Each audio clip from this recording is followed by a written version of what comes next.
டேய் எழில், சொல்லுடா. உன்னை தேடி வீட்டுக்கெல்லாம் போயிட்டு வந்தேன்டா. இங்கே என்னடா பண்ற? ஆடு மேய்க்க வந்தேன்டா. வெயில் அடிக்கிறா, வாடா நல்லா போயிட்டு பேசலாம். சரி வாடா.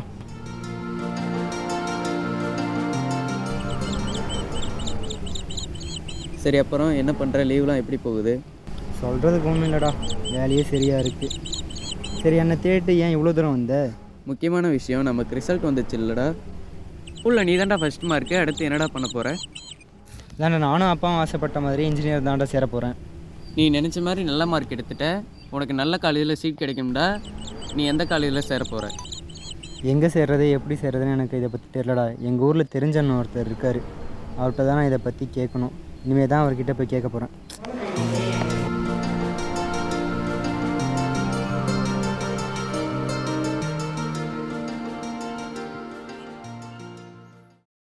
என்ன வாப்பா தம்பி, நல்லா இருக்கியா? நல்லா இருக்கண்ணே. நம்ம ஊரில் 12ஆம் வகுப்பு தேர்வில் நீ தான் முதல் மதிப்பெண் எடுத்ததாக கேள்விப்பட்டேன். மகிழ்ச்சி, வாழ்த்துக்கள். அப்பா நல்லா இருக்காரா? அப்பா என்ன பண்ணுறாரு? உடம்பு சரியில்லை, ஹாஸ்பிட்டலில் இருக்காங்க. அம்மா என்ன பண்ணுறாங்க? அம்மா நல்லா இருக்காங்களா? ஊரில் இருந்து நான் இப்போ தான் வந்தேன். 2-3 வருஷம் ஆகுது ஊருக்கு வந்து. அடுத்து என்ன பண்ணலான்னு இருக்கேன்? இன்ஜினியர் படிக்கிறது தானே என்னோடய சின்ன வயசுலேருந்து ஆசையே. ஓ அப்படியா? சின்ன வயசுலேருந்தே பொறியியல் ஆகணும் ரொம்ப ஆசையாக மகிழ்ச்சி. அதற்காக இப்போ பொறியியல் நுழைவுத் தேர்வு ஒன்று இருக்குது. அதற்கு நீ தயாராகினியா? பயிற்சி வகுப்புக்கெல்லாம் போனியா? தனியார் பயிற்சி வகுப்புக்கெல்லாம்? நுழைவுத் தேர்வா? அப்படின்னா என்னன்னே தெரியாதேண்ணா. எழுத அப்படின்னா தெரியாதா தம்பி? அப்படி இல்லைப்பா. இப்போது வந்து நீ பொறியியல் தேர்வில் சேரணுனாலே அதுக்குன்னு நுழைவுத் தேர்வு இருக்குது. அந்த நுழைவுத் தேர்வில் நீ வெற்றி பெற்று தரவரிசைப்படி உள்ளே போனால் தான் நீ வந்து பொறியியல் தேர்வுக்கு படிக்க முடியும். இப்போ தெரியாதுன்னு சொல்கிற. இனிமேல் நீ வந்து தனியார் பயிற்சி மையத்துக்கு பல லட்சங்கள் செலவாகும். பள்ளி படிப்பு படிக்கிறதே கிராமப்புற மாணவர்கள் கஷ்டமாக இருந்தாலும் நீ தனியார் பயிற்சி மையத்துக்கு போய் அதில் வெற்றி பெற்றால் மட்டும்தான் போக முடியும். ரொம்ப வருத்தம் அளிக்குது. இந்த வருஷம் நானும் அடுத்த முறை படி, இல்லைனா வேறு ஏதாவது படி, கலை அறிவியல் படி. இல்லைண்ணா, சின்ன வயசுலேருந்து எனக்கு இன்ஜினியரிங் படிக்கணும்னு தானே ஆசை. அப்பாவும் அதான் ஆசைப்பட்டார். என்ன பண்ணுறதுனே தெரிலண்ணா. சரிண்ணா, நான் வரேண்ணா.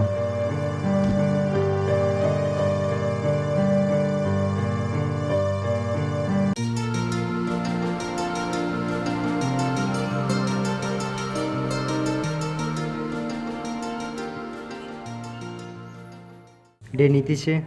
வாடா சஞ்சய். என்னடா பண்ணுற, எப்படி இருக்க? நல்லா இருக்கேன்டா. வீட்டில் அப்பா அம்மாலாம் எப்படி இருக்காங்க? எல்லோரும் நல்லா இருக்காங்கடா. எங்கே யாருமே வீட்டில் இல்லை? 2 பேருமே கவர்மெண்ட் ஜாப்பு, அதனால் காலையிலே போயிடுவாங்கடா.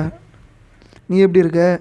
நான் நல்லா இருக்கேன்டா. அப்புறம் மார்க் ரிசல்ட் கம்மியாகிடுச்சுன்னு கேள்விப்பட்டேன், அதான் பார்த்துட்டு போகலாம்னு வந்தேன். ஆமாண்டா, எதிர்பார்த்த அளவுக்கு மார்க் வரல. நான் சோகமாக இருப்பேன்னு வந்தேன், ஆனால் உன்னை பார்த்தா அப்படி தெரியலையேடா. நான் ரிசல்ட்டை வந்தப்போ அப்படி தான் நானும் இருந்தேன். வீட்டில் தெரிஞ்சால் என்ன திட்டுவாங்கன்னே தெரில, பயந்துக்கிட்டு இருந்தேன். எங்கள் அப்பா வந்ததும் ரிசல்ட் என்னான்னு கேட்டார்.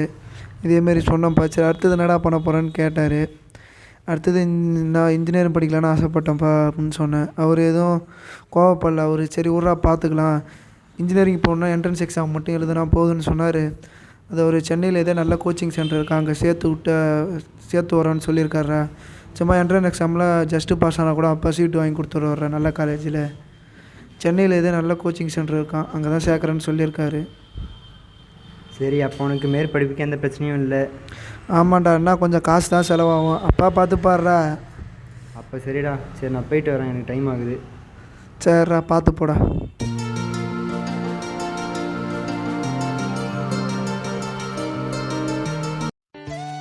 சமத்துவம் என்பது அனைவரையும் சமமாக நடத்துவது மட்டுமல்ல, அனைவருக்கும் சமமான வாய்ப்பினையும் சம உரிமையினையும் வழங்குவதுதான். ஒருமைக்கண் தான் கற்ற கல்வி ஒருவருக்கு எளிமையும் ஏமாப்புடைத்து என்கிறான் வள்ளுவ பெருந்தகை. கல்வி என்பது அனைத்து தரப்பினரையும் கொண்டு செல்ல வேண்டும்.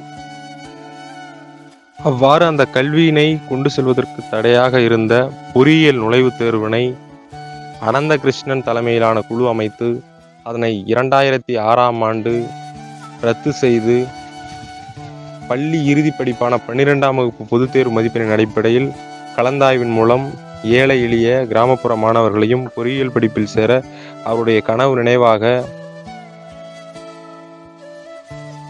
தனது வாழ்வையே தமிழர்களுக்காகவும் தமிழுக்காகவும் தமிழ் மொழிக்காகவும் தமிழ்நாட்டுக்காகவும் அர்ப்பணித்து தந்த அஞ்சுகம் பெற்றெடுத்த அற்புதம் தானை தலைவர், தன்மான தலைவர், தமிழின தலைவர், முத்தமிழறிஞர் கலைஞர் அவர்களின் புகழினை நாம் போற்ற வேண்டும். பொறியியல் நுழைவுத் தேர்வினை ரத்து செய்வதற்கு முன்பாக 25% கிராமப்புற மாணவர்களின் பொறியியல் படிப்பிற்கான சேர்க்கை இருந்தது. பொறியியல் நுழைவுத் தேர்வினை ரத்து செய்தவுடன் கிராமப்புற மாணவர்கள் மற்றும்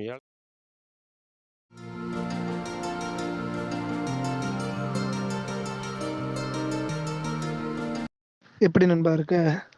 வாப்பா, நல்லா இருக்கியா? வீட்டில் எல்லாரும் நல்லா இருக்காங்களா? எல்லாரும் நலமா இருக்காங்கடா. சரி சரி சரி. நியூஸ் பார்த்தீங்களா? பொறியியல் தேர்வுல ரத்துன்னு சொல்லியிருந்தாங்க. ஆமாம்ப்பா, நியூஸ் பார்த்தேன். பொறியியல் நுழைவுத் தேர்வு கருணாநிதி ரத்து பண்ணிட்டாரு. நமக்கு தெரிஞ்ச பசங்க யாராவது இருந்தாங்கன்னா சொல்லுங்க, சேர்த்துடுவோம். அந்த முருகேசன் பையன் எழிலன் நீ போகிற வழியில் இருப்பான். அவனை நான் வர சொன்னதா சொல்லு. அவன் வேற சொல்லிட்டு இருந்தான் நுழைவுத் தேர்வு. இப்போ அவனுக்கு ரொம்ப இதில் எளிதில் உள்ளே போயிடுவான். சரி நண்பா, நான் அவனை போய் பார்த்து அனுப்பிச்சு விட்றேன்.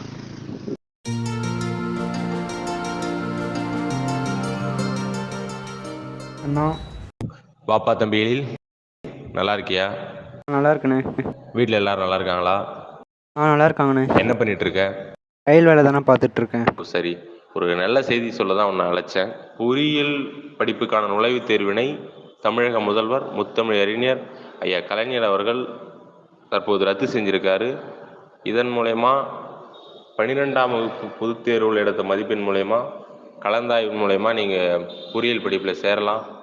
இனிமேல் உங்கள்கிட்ட அதை சொல்லணும். போன முறையே நீங்கள் சேர முடியலைன்னு சொல்லி வருத்தப்பட்டீங்க நுழைவுத் தேர்வு இருப்பதால். இப்போ நீங்கள் உங்கள் மதிப்பெண்ணை பதிவு செஞ்சு கலந்தாய்வு மூலயமா எளிதில் பொறியியல் படிப்பு சேரலாம். உங்கள் கனவு நினைவாகும். விரைவில் போய் விண்ணப்பிச்சு சேருங்க. ரொம்ப சந்தோஷண்ணே. காலேஜ் சேர்றதுக்கு வேலையை பார்க்குறேண்ணே. என்பது மடமையடா, அஞ்சாமை திராவிடர் உடமையடா. அச்சம் என்பது மடமை